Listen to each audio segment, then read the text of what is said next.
African leaders have had a troubled relationship with the International Criminal Court amid allegations that the Hague-based court was being used by the West to humiliate them and meddle in the continent's politics.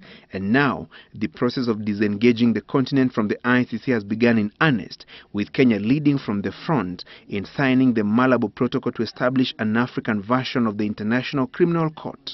Kenya was the first country to sign the protocol.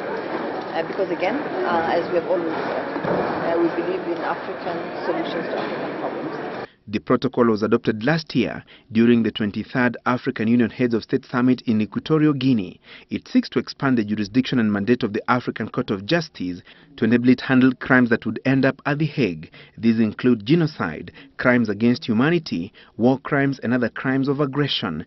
15 countries have to follow in Kenya's steps and become signatories to the Malabo Protocol for the court to become operational. And this will be the key agenda of the 24th African Heads of State Summit tomorrow and Friday in Addis Ababa, Ethiopia.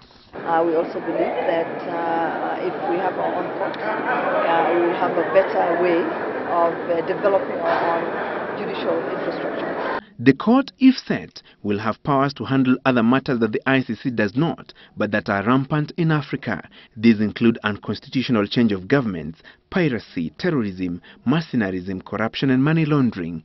Other crimes will include human trafficking, drug trafficking, trafficking in hazardous wastes, and illicit exploitation of natural resources. Because with the International Criminal Court, what we have seen is that the cases are being prosecuted in The Hague.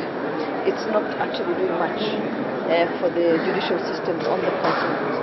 And what we need is to build the capacity of our own judicial systems. But critics of the Malabo Protocol and the proposed judicial mechanism have termed it an attempt by the African leaders to entrench and perpetuate impunity.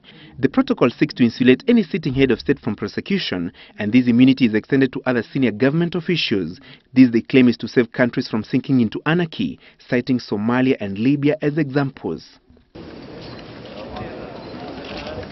President Uhuru Kenyatta, whose case at The Hague has since collapsed, travels to Addis Ababa tomorrow. But even if the African leaders were to back the establishment of the court, the ongoing cases at the ICC involving Deputy President William Ruto and Joshua Arap Sang will continue.